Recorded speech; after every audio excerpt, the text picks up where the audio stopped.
भाइयों बहनों, वंदे मातरम। गुरु ग्रंथ साहिब जी में एक बहुत ही अच्छी बात कही हुई है जो मुझे याद आ रही है। और वो बात ये है, जिस मरने से जग डरे, मेरे मन आनंद, मरने ही ते पाइए पूरन परमानंद। तो ये बात किस कैसे लोगों के लिए कही गई है, ये समझना बहुत ही आवश्यक है। दुनिया में दो तरह के लोग होते हैं। एक वे लोग, वे जैसा होते हैं वैसा वो अपने आप को दिखाते हैं। और दूसरे वे लोग होते हैं जो दुनिया के लिए एक अलग चेहरा होता है और खुद वो एक अलग ही रूप में जी रहे होते हैं, यानी मुखौटा। और ऐसे लोगों के बारे में भगवान श्री राम ने रामायण के अंदर कहा है, निर्मल मंजन सो मोहे पावा, मोहे कपट छल छिद्र न भावा।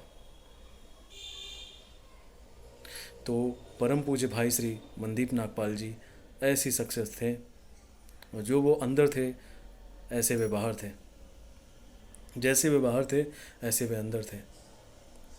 उन्होंने बहुत संघर्ष किया, बहुत मेहनत की, अथाह पैसे कमाए, बड़े उनके अलग अलग कार्य थे। लेकिन एक चीज़ मैंने नोटिस की है कि वो दिल से सेवा किया करते थे। उन्होंने अपने करोड़ों रुपयों को यूं यूं लुटा दिए उन्होंने, गरीबों के लिए, देश के लिए, आम जनता की भलाई के लिए। कभी उन्होंने सोचा नहीं, विचारा नहीं। और उनका जीवन गरीबों के लिए था, गरीबों के लिए वो तड़पते थे। ऐसी शख्सियत इस दुनिया के लिए भी, कुछ लोग कहते हैं ऐसे लोगों की ज़रूरत यहाँ भी है और वहाँ भी है। और साथ ही अटल जी की एक कविता भी मुझे याद आ रही है, जिसमें उन्होंने कहा, बहुत ही अच्छा, मैं जितनी बार भी पढ़ता हूँ मेरे बहुत ही दिल के करीब है। मैं काफ़ी भावुक हो जाता हूँ उसे देखते हुए। मौत की उम्र क्या, दो पल भी नहीं, ज़िंदगी सिलसिला आजकल की नहीं। मैं जी भर जिया, मैं मन से मरूं, लौट के आऊँगा, कुछ से क्यों डरूं। यही सच्चाई है। लेकिन यहाँ तक पहुँचना जितना आसान लगता है उतना है नहीं, और आसान है भी।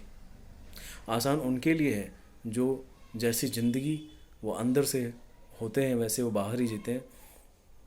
और मुश्किल उन लोगों के लिए है जो दो तरह की ज़िंदगी दे जीते हैं, एक वे जो बाहर लोगों को दिखाते हैं, और एक वे जैसा अंदर होते हैं। उन लोगों के लिए बहुत मुश्किल है इस चीज़ को अचीव करना। और क्योंकि जैसा हम ज़िंदगी जीते हैं ना, मरते वक्त भी यार वही चीज़ सामने आती है।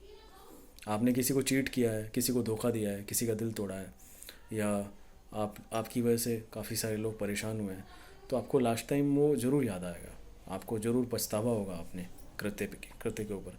और गुरु ग्रंथ साहिब जी में तो लिखा हुआ है, अंत समय जो स्त्री सिमरे, नरक जोनि में फिर मरे, जो धन का सिमरन करेगा वो सांप होके भटकेगा। हमारे शास्त्रों में भी ऐसा ही लिखा हुआ है। तो हमने जैसी पूरी लाइफ जीवन जिया है, जैसी प्रैक्टिस की है, लास्ट टाइम भी वैसा ही होता है, और आगे की जो हमारी गति होती है वो भी ऐसी ही होती है। तो ये निश्चित तौर पे हमारे परम प्रिय, हमारे बड़े भैया भाई श्री मनदीप नागपाल जी ने ऐसा जीवन जिया जो हम सभी के लिए मिसाल बन गए। मेरे लिए तो बहुत बड़े मेरे रोल मॉडल हैं। मैं उनकी तरह बनना चाहता हूँ, जिसने ज़िंदगी को पूरी तरीके से जिया, 100% जिया, सच्चाई के साथ जिया। और ऐसा व्यक्ति ही परमात्मा के चरणों में प्रवान होता है।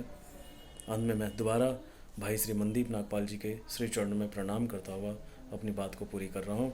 वंदे मातरम।